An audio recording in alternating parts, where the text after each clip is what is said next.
So, as promised, I did say I was going to make a video.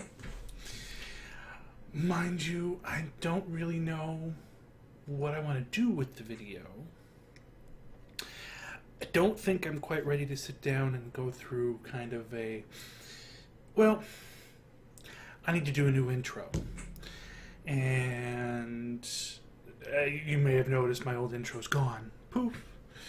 I really need to make a new one because the old one doesn't mean anything anymore. The old one was following the party line, and now that that's no longer necessary, that intro makes no sense anymore. So one of these days I really need to get into a new intro with more details on how I finally got to this point, admitting the whole trans thing and blah blah blah. This video is going to be more of just a kind of a transition update video, because I am like, where are we at now? 4.5 months on estrogen. Almost 5? Yeah. Almost 5 months on estrogen. So, yeah, it was August 5th is when I started. So I figured since all you saw last was just the day one, I figured I'd bring you up to speed on where things are at, and then also do a shot on video. I'll warn you when that comes to that point in case you don't really mind, don't want to see injections. So, let's grab some stuff. And I might just jump cut this. So, where do we begin? We begin actually 5 months on July 5th. I got my prescription for T blocker, Spiro. And I was only doing that for the first month. That's when I started doing research and discovered what I showed you, which was I could get the same thing but cheaper online. So this was 100 days worth. So this lasted quite a while. Actually, it lasted up to the point where I still have some Spiro left. I'm no longer taking it. Going into December, the beginning of December, we're stopped T blockers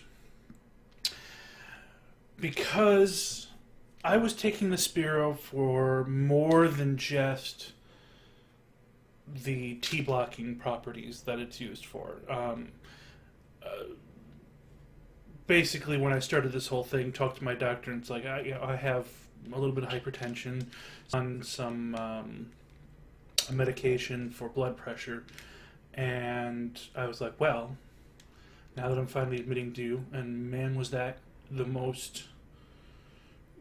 I told them just to ignore the blood pressure reading from that visit, because it's like, talk about being like a nervous wreck the entire time. Saved talking about transition till the last possible second of the appointment, and then the appointment lasted another half an hour after I finally just blurted it all out. It was fun. Too bad there was no such thing as a camera with me at that point. Right. But it made it easy switching to this because technically Spiro is for high blood pressure. It's an old school med. They don't normally prescribe it anymore for blood pressure, because in men it tends to block testosterone. So, most guys don't typically like to do that. But in my case, that was a bonus. So it became a twofer. But as time went along, it did its job. It wasn't quite as good of a blood pressure med as my last one, but it did its job as a T blocker. So I was happy in that sense, but my doctor wanted a little bit more, so we doubled the dose to 200 milligrams. And holy cow, it's like someone dunked my head in a fog bank. And I was like, no. Within, I actually stopped taking it, or I lowered my dose back down, even though I hadn't quite seen the doctor yet. I mean, after only 2 weeks at the double dose, I was like, no, thank you. So, talked to her again in December and went, yeah, the current research says it's not actually necessary anymore to do T blockers. Especially once you get your testosterone down to like the non-existent level, or very, very low. But that's a holdover from the old days of, non-bioidentical estrogen, non-bioidentical hormones. So basically right now we're in because doctors don't like to do something too new all the time, although hats off to this doctor. I'm coming back in beginning of February for blood work to see how this is throwing off hormone levels by not using anymore. But I think I'll be fine. We'll see. So that's the beginning and end of Spiro. And oh my god, I can think again. Talk about being in a daze all day long. And not the good kind. So, that's over and done with. Now, you saw me with this in the last video. I started August 5th on 1 milligram a day. So it was these 1 milligram a day. Yes, I saved all of them. Come on, of course you did, right?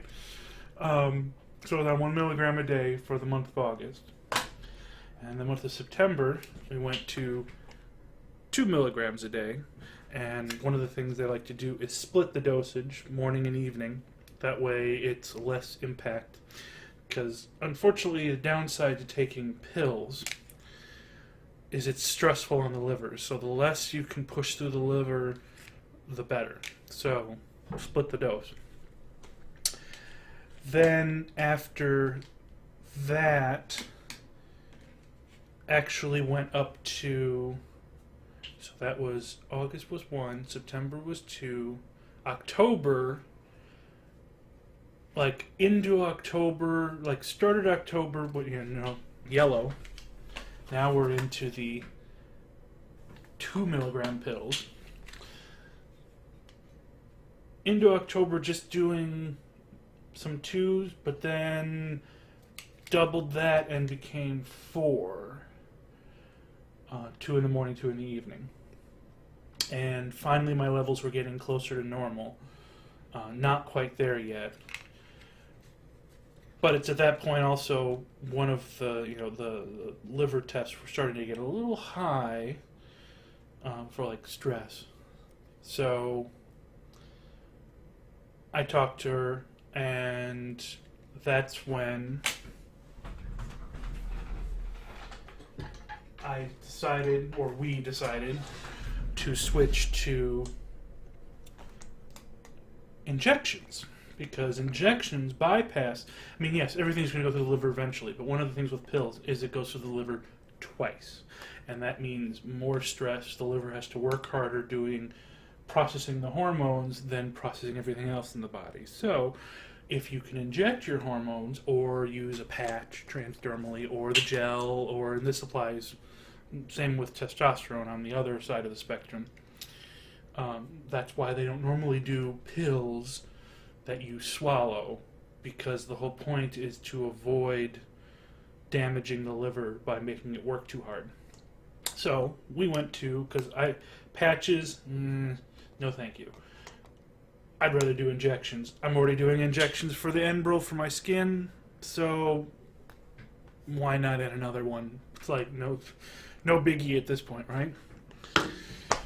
So yeah, starting in beginning of, when was it? End of November, beginning of December, we went to injections, and now technically I think at this point it's my 5th. No, 6th. This is the 6th. This will be 6th shot, I believe. Sorry, I'm counting legs. I use my legs. You can use your butt, but I like to go for the legs. And that kind of brings us to now. We're playing with, unfortunately, there is no, you can't take the dosage that from this and apply it directly to this. Or here, so you can see what most people are used to, this. The dosage doesn't just transfer over because now you're bypassing systems and it doesn't lose as much strength. So you have to basically play around with it. I think I started a little, what turned out to be a little high, at 0.5 cc. And now I'm down to 0.4, which might actually end up lowering to 0.3. We'll see where things end up. I'm just a little high on estrogen levels right now. But I am now, this will be a second shot at lower, and I have blood work coming up, like I said, beginning next year, and we'll see where we stand then. So, where does that bring us, though, changes-wise? Yes, changes. Well, this is going to be a long video, but hey, there's a lot to catch up on. Months and months worth of stuff. Honestly, changes are a little different. I mean, there's unfortunate things that are not going to change. It's like my voice isn't going to get higher. I have to work on that on my own, and that's not going to change a lot. There's a lot to me. I have a large residence chamber. It is hard to make it higher without sounding sing-song. Working on that. One of the wonderful things that have happened is skin has so smoothed out. Oh my, after what? In the second month when things really got like baby soft skin, it's like I would catch myself just like, or it's just so much smoother. It's hilarious. Hair growth has slowed down. Everything is kind of thinned out. I mean, hair, unfortunately, there's still skin issues. That's another video for when I do that injection. But hair is starting to thin out / lighten in color. Less hair in my hands. This takes, I haven't done any kind of laser or electrolysis yet for my face. But this is slowing way down production-wise, which is awesome. I can literally, I don't get 5 o'clock shadow to the next day. Well, that might be a little exaggeration, but it feels like that. The amount of growth that I would normally have in a few days takes a week.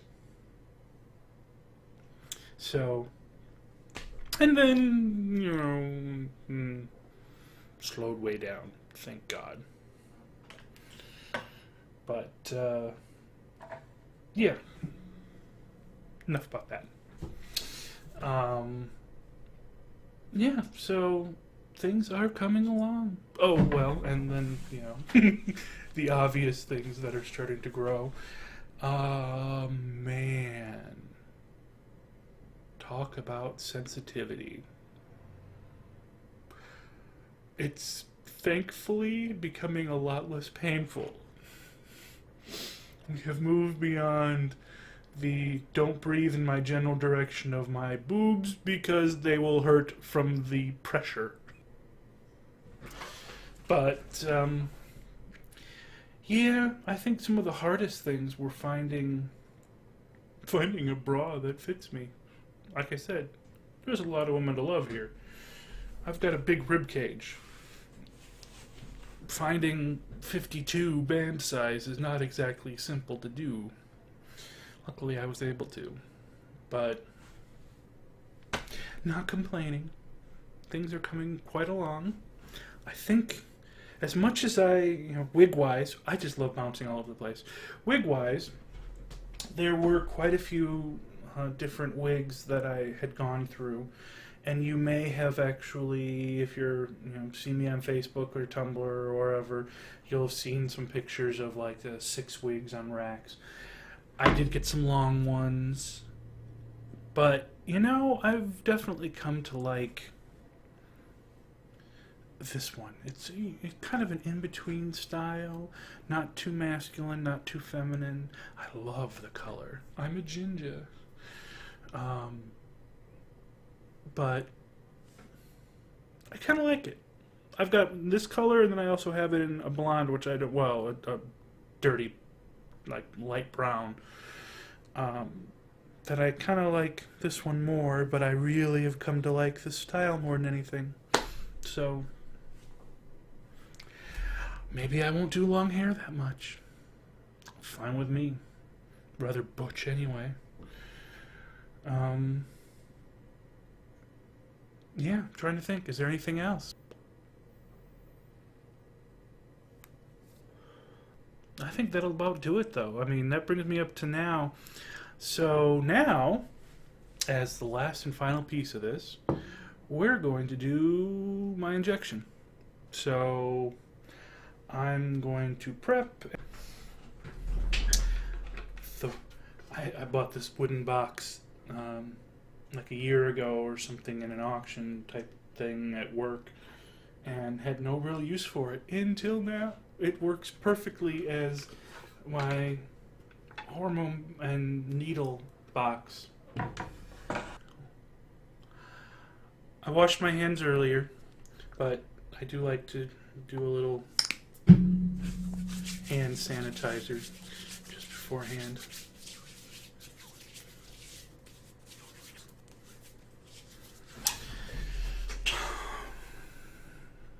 A little bright off of it, but so we've got syringe, and then a syringe with draw needle attached. Draws it's an 18 gauge draw. And then I have a injection needle, which is a 22 gauge injection. And a couple alcohol swabs, and then I have some cotton swabs for when I'm done. So first we're just going to prep.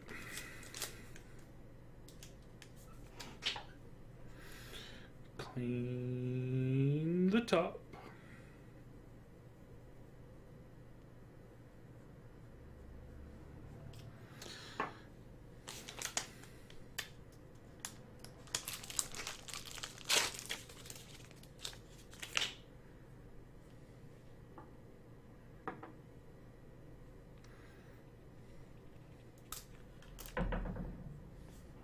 All right, and then I'm doing 0.4, so I'm going to actually draw like a little bit more than 0.4 of air. So a little more than 0.4 of air.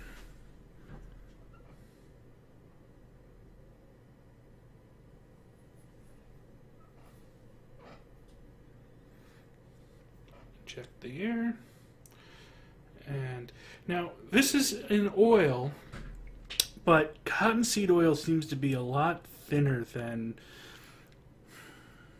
it seems to be a thinner one. At least it's probably just because it's an 18 gauge needle, it's easy to draw, but it doesn't take much. I mean, I can just draw. It doesn't take much at all. And I actually tend to draw a bit more than necessary so I can get the bubble out. There are no bubbles at all. Nice. So, there we go. Good to go. And I'll draw back a little bit just to get out of the needle end.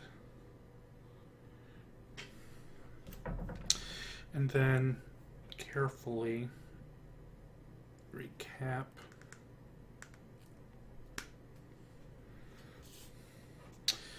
set that down. Clean up the little dab of estrogen that always seems to form at the end after you pull it out.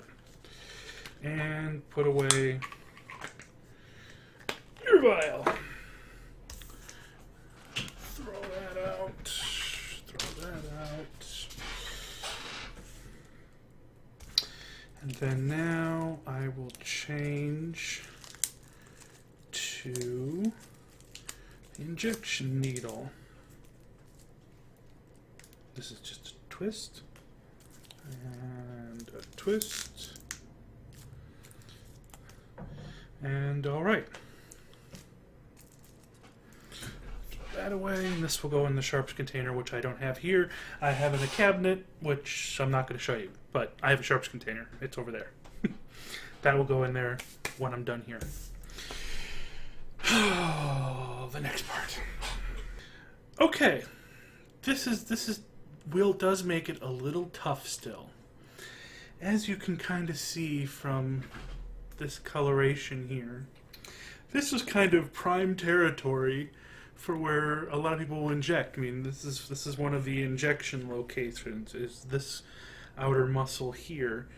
The other one, of course, being butt, but I'm not comfortable turning around and trying to do that, so I use the thigh muscle. It's a big enough muscle in my case. But I have to go much more. Luckily, there's this area here, which is because you don't want to inject through. You don't want to inject into the psoriasis spots. You don't want to inject through inflamed or broken skin or anything like that. And while it's getting better, it's still considered technically inflamed skin. So you must go for a skin-colored region, which will be right in here. I'm probably going to go back a little bit further this time because I've been kind of closer up here with the last few injections. So I think I'm going to go right around here. So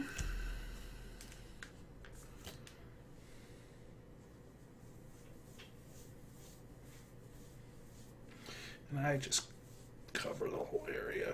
It's really thick alcohol swabs.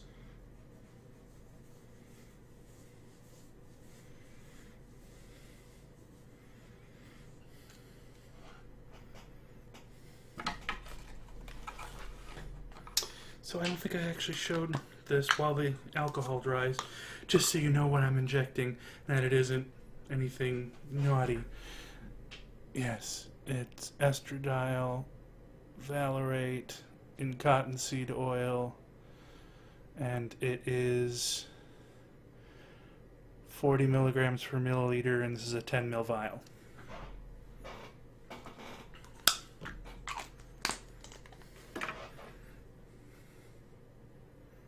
All right.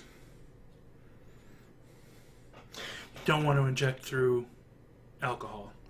That hurts. So, now I have to get rid of, I pulled back before I put the new needle on, so now it's get the estrogen up into the needle until just a little bit. There we are, until just a little drop comes out the end. Air bubbles are not that big of a deal. You know, movies talk about air bubbles and how you know, oh God, you get a bubble of air in your system and it's going to kill you. No, that's only if you get a large quantity of air directly into your circulatory system. The point with injections is it's intermuscular. You're going in between the fibers of the muscle. You're not actually going into anything that has blood. In fact, if I inject this and draw back and there's a little bit of blood, I have to start over and go to another injection site.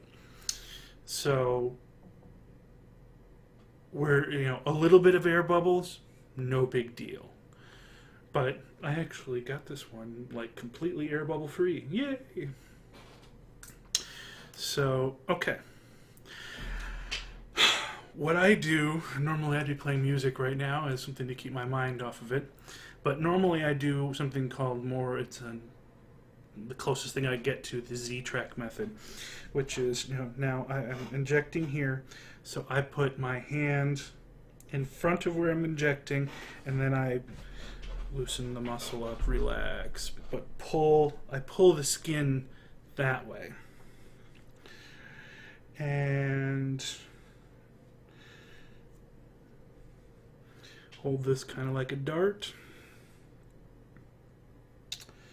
And I think I'm going to go right about there. See, the whole point of, and I know you can't see, there we go. The whole point of holding it here is this gives me a way to hold on to the needle to stabilize it while I aspirate to see if I hit anything, any blood vessels. So this lets me do that, but while still doing this Z-track method of injection. And even though I've done shit tons of injections at this point, I don't know if you ever actually get 100% used to it. While we're at 30 minutes, I'm going to have to do a shit ton of cutting. So this is probably going to get cut out. You ready? 1, 2, 3.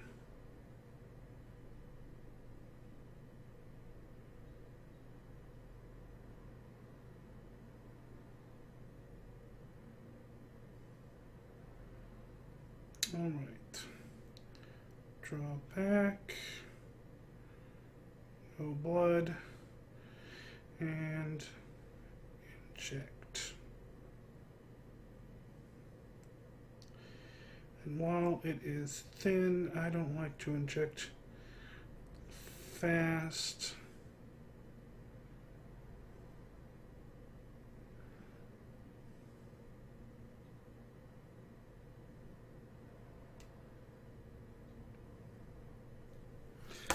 Done. Let go. And then, there it is. And then I sit here and just rub it for a few minutes. Now, the benefit of the Z-track method is because I pulled the skin over the top of the muscle off to the side, when I let go at the end, the skin moves back, so it's not in line with where the hole that the injection just made, and you don't lose medication out through the injection, because that's one of the things that can happen is you can lose medication out through the injection site. But with the Z-track method, the worst you're going to get is a little teeny tiny amount of blood from, and ooh, I got a little tiny drop.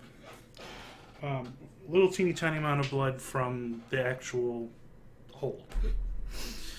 But nothing. Once again, I have lucked out pain-free. And I rubbed this for a while.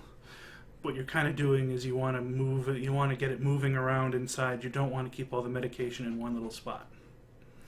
So, kind of massage it around a little while. Plus, I ran out of Band-Aids, so this also, putting pressure, makes sure that it's not going to bleed on me. I haven't used a Band-Aid for like 2 injections. I keep forgetting to buy some. Alright, good enough. I kind of hit it with the swab a little bit. We're good. Good enough. Alright. Cap back on. And then both of these go in your sharps container. And this just goes in the trash. Voila! And that is my injection. So, really nothing to it. It still gets me a little bit just because, I hesitate, but it's just one of those things. It's not a big deal anymore, but it's a big deal, but it isn't a big deal. Blah, blah, blah. I'm rambling. We've got this is going to have to get cut down. So, what's going to happen at this point? I'm going to make a new intro. I'm going to give you kind of the backstory and how I got to here. I have to think a little bit more on it because it could be a little emotional. We'll see. I'm debating.